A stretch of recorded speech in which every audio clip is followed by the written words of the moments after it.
Good morning guys, welcome in Saraswati study channel. आज की जो हमारी वीडियो है वो है क्लास +2 लेसन 2 अर्थव्यवस्था की केंद्रीय समस्याएं, central problems of an economy. तो उससे पहले समस्या ये है कि आर्थिक समस्या क्या होती है। आर्थिक समस्या से हमारा अभिप्राय चयन की यानी कि चुनाव की समस्या है, जो कि निम्न कारकों के कारण उत्पन्न होती है। कारक मीन्स साधन।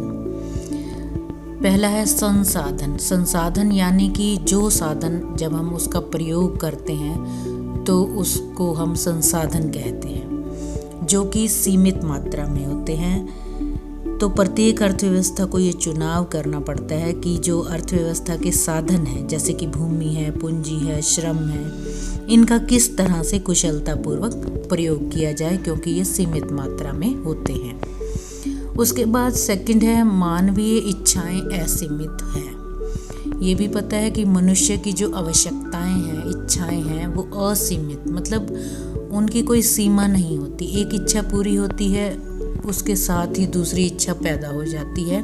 तो इच्छाएं असीमित होते हैं, जबकि उनको पूरा करने वाले जो साधन होते हैं वो सीमित होते हैं। और साथ ही उनके संसाधनों के वैकल्पिक प्रयोग हैं। वैकल्पिक प्रयोग, अल्टरनेटिव यूज़, मतलब एक ही साधन को हम कई तरह से प्रयोग किया जा सकता है। जैसे कि भूमि है, उस पर हम फैक्ट्री भी लगा सकते हैं, कृषि के लिए भी उसका प्रयोग कर सकते हैं। तो कई तरह से हम भूमि का प्रयोग कर सकते हैं।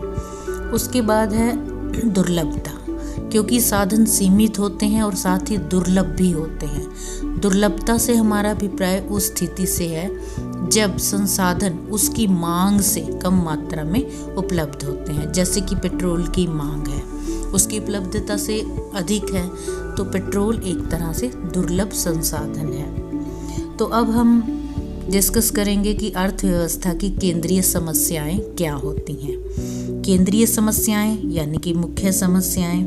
अब हमने अभी ये बताया कि आर्थिक समस्या होती क्या है। साधन सीमित और आवश्यकताएं असीमित, और साथ में संसाधनों का वैकल्पिक प्रयोग। तो अब इन्हीं से ही केंद्रीय समस्याएं पैदा होती हैं। जैसे कि क्या उत्पादन किया जाए।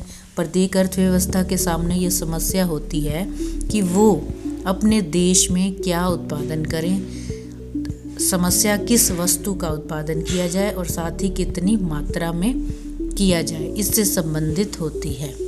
प्रत्येक उत्पादक को उत्पादन करने से पहले ये निर्णय लेना पड़ता है कि वो किस वस्तु का उत्पादन करे और कितना करे।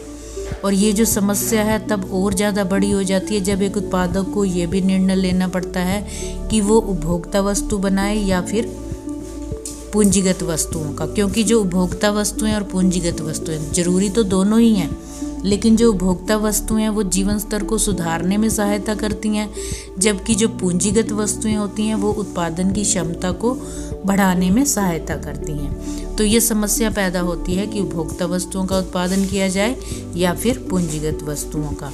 और इसके साथ ही यह समस्या भी पैदा होती है कि कैसे उत्पादन किया जाए, यानी कि कौन सी टेक्नोलॉजी का प्रयोग किया जाए। जब एक उत्पादक को उत्पादन की दो टेक्नोलॉजी, जैसे कि श्रम प्रधान या फिर पूंजी प्रधान, इन दोनों के बीच ये चुनाव करना पड़ता है कि श्रम प्रधान तकनीक का प्रयोग करें या पूंजी प्रधान। श्रम प्रधान तकनीक अर्थ है पूंजी की तुलना में श्रम का अधिक प्रयोग, और जबकि पूंजी प्रधान तकनीक का अर्थ है कि श्रम की तुलना में पूंजी का ज़्यादा प्रयोग। तो जो श्रम प्रधान तकनीक है वो रोजगार को बढ़ावा देगी, जबकि जो पूंजी प्रधान तकनीक है वो कुशलता को बढ़ावा देती है। तो ये समस्या पैदा हो जाती है। साथ ही उत्पादन किसके लिए किया जाए, यह भी समस्या, यानी कि किस वर्ग के लिए। ये समाज के दो वर्ग हैं, जैसे कि अमीर और गरीब, उससे संबंधित है। तो यह समस्या तब और ज़्यादा जटिल हो जाती है जब उत्पादक को यह निर्णय लेना पड़ता है कि वह किस वर्ग को ध्यान में रखकर उत्पादन करें। जैसे कि धनी वर्ग, तो उसके लिए उच्च मूल्य वाली यानी कि विलासिता की वस्तुओं का उत्पादन करें, या फिर निर्धन वर्ग जिनके लिए कम मूल्य वाली वस्तुएं होती हैं उनका उत्पादन करें। और किसके लिए उत्पादन किया जाए, समस्या आय के वितरण से भी संबंधित हुई। एक उत्पादक को ये निर्णय लेना पड़ता है कि वो किए गए उत्पादन को कैसे उत्पादन में सहयोग देने वाले जो साधन है उनके बीच विभाजित करें। जैसे श्रम के लिए मजदूरी है, कितनी निर्धारित की जाए, पूंजी के लिए ब्याज है, या फिर भूमि के लिए किराया। तो इस तरह की अर्थव्यवस्था की केंद्रीय समस्याएं होती हैं। हमारे चैनल को सब्सक्राइब अवश्य करें, वीडियो को लाइक करें।